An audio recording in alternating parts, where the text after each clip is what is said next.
He loaded the DVD into the side of it, used the remote to start the video.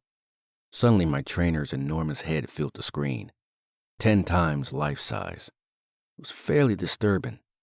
He looked healthy, slightly older than the last time we spoke 12 years ago, though basically the same dynamic bulldog with gorilla strength that I used to love like a father. Seeing his face on the video made me miss him more than the obituary photo had. You know that feeling? Shitty. Eddy smiled, jaw kicked out as if to say, "You ready for this?" He looked straight ahead, seeming to know Perry would be standing in the middle, having started the video and stepped straight back. "Thanks for handling this, Perry.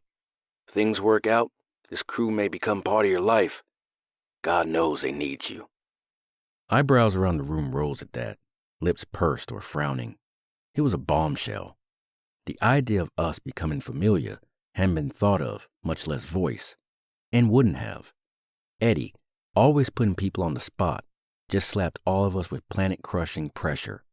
It's actually hard to make 6 people uneasy with a couple of sentences.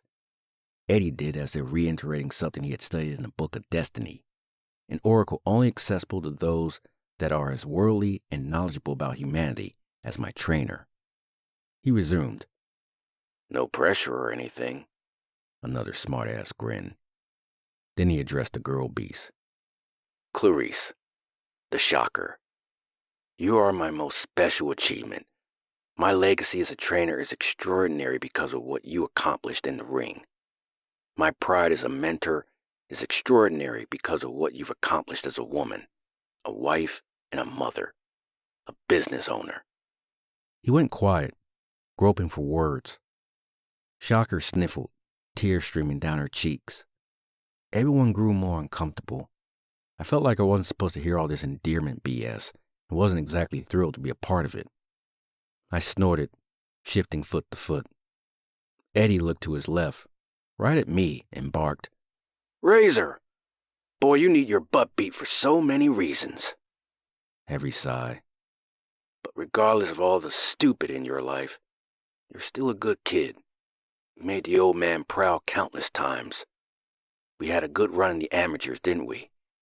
Lots of memories that I cherished. I hope your kids and proteges make you as happy and as frustrated as you made me. You worked hard, son."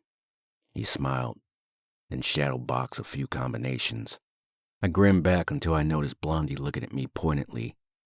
She corked a brow, inclined her head at the TV, hinting, and it dawned on me she took Eddy's mentoring of kids to heart. Jolted, as if stuck with an ice pick, my smile vanished. It was hard not to glare and curse at Eddy's virtual presence. That old bastard. "You were a sore spot in my life," he told me. "But Pete Eagleclaw taught you well, turned you into the criminal mastermind you are today." His jaw kicked to the side, and I remembered the expression as being the one he wore for exaggerating or sarcasm. "Infamous hustler, known by every crime family and street gang from Florida to Texas." I groaned, ignoring the odd looks I got. "That old bastard." Eddy turned serious. "Even though I got away from that style of life 2 years ago, the crook in me grew fond of your achievements in the underground. When I heard you quit, I didn't believe it. I wanted to, but couldn't. I just knew you were going to end up in the joint. For once, I was glad to be wrong." He gave a sigh hum of satisfaction, a wan smile. I glanced at the others, feeling embarrassed. No one has ever talked to me like that.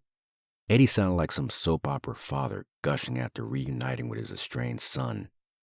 My system wasn't wired to process this shit.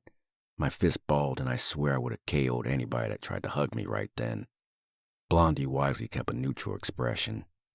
Eddy looked to my side, at Blondie. His uncanny knowing of our positions unnerving. The man was dead, yet here he was talking to us like we were really standing in front of him. "And my beautiful Blondie, I had high hopes for you after you won the world championships. With your jab and knockout looks, you could have been a celebrity among celebrities." He shook his head wistfully. "You were another disappointment, though.